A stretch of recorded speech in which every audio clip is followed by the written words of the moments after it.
In a new podcast, Sam Altman says, when something gets sufficiently huge, the federal government is kind of the insurer of the last resort, as we've seen in various financial crises. Given the magnitude of what I expect AI's economic impact to look like, I do think the government ends up as the insurer of last resort. At some level, when something gets sufficiently huge, whether or not they are on paper, the federal government is kind of the insurer of last resort, as we've seen in various financial crises and insurance companies screwing things up.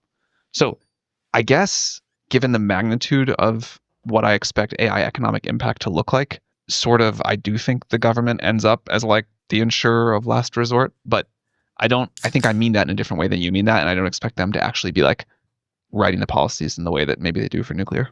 And there's a big difference between the government being the insurer of last resort and the insurer of first resort. Why is he saying that in public? Well, two reasons. One, what the fuck are you going to do about it? Absolutely nothing. And two, this is actually an assurance to the investors. He's saying that because he realizes that right now there is a little bit of panic around the AI bubble, that it might actually be a bubble. I obviously think it is.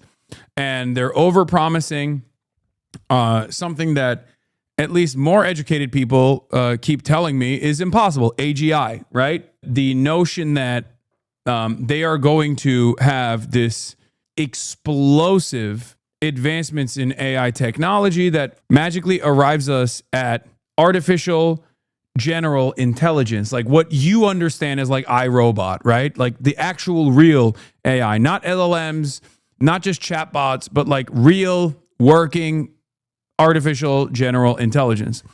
And the thing is, well, that has been the promise thus far. That requires a tremendous amount of investment and a tremendous amount of failure along the way. We're not even talking about the goals of AGI, obviously. The goals of AGI is to displace the labor in its entirety. Having said that, what they're trying to accomplish is just like beat China to AGI, or at least a more competent version of AI that can successfully displace the existing labor force and create new super profit structures, which rid the need for labor in its entirety. And God knows what that would do to the already exploding wealth disparity that exists in this country and in the Western world in general. Having said that, because there are fears that they might not be able to continue white-knuckling through this process, that he has to sit there and say, no, don't worry, the government will bail us out. The problem, however, is if the bubble bursts after becoming enormous, and it has already, because you know, outside of the AI stock market gains, the GDP growth in this country last year was 0.1%. It's like 5 major companies that are the entirety of the stock market at this point. It's insane. I think there is such a thing as like too big to fail.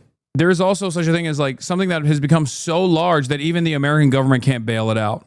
And if there was anything that would do it, yeah, there's too big to fail and then there's too big to bail.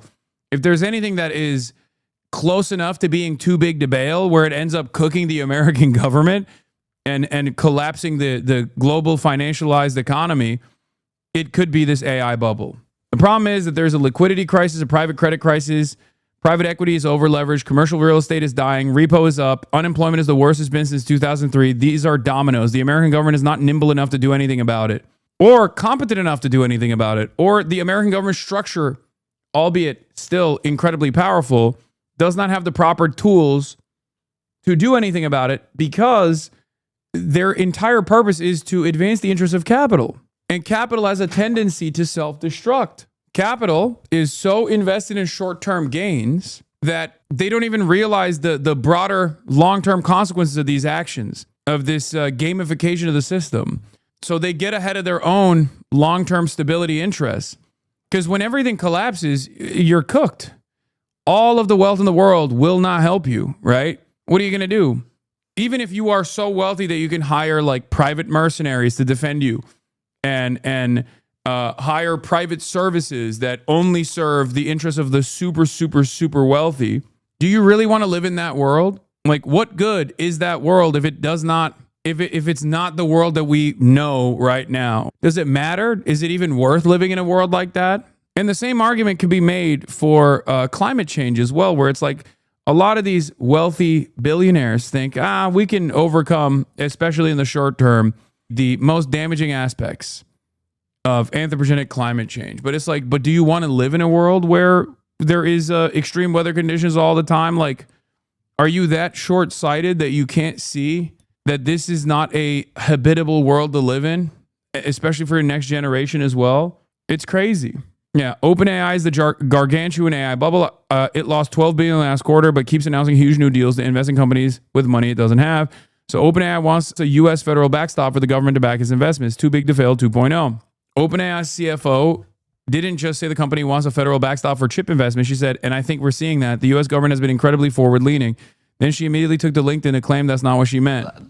This is where we're looking for an ecosystem of banks, private equity, maybe even governmental, the ways governments can come to bear. Meaning like a federal subsidy or something? Meaning like just, first of all, the backstop, the guarantee that allows the financing to happen. That can really drop the cost of the financing, but also increase the loan to value, so the amount of debt that you can take. Time to short OpenAI. Brother, when we say too big to bail or too big to fail, shorting companies like this don't matter because there is no system after that. Do you see what I mean? Too big to bail in the 2008 financial crisis actually yielded tremendous benefits for people who were ahead of the game and shorted, right? But there was a next day. My point is, I don't think there is a next day because of the gargantuan size that the AI bubble is, slash the way that, and also the way that like our capitalist forces have completely dominated the government. That if the dominoes fall, I think the structure will not remain at all. So there is no payout for you at the end of the day when you short.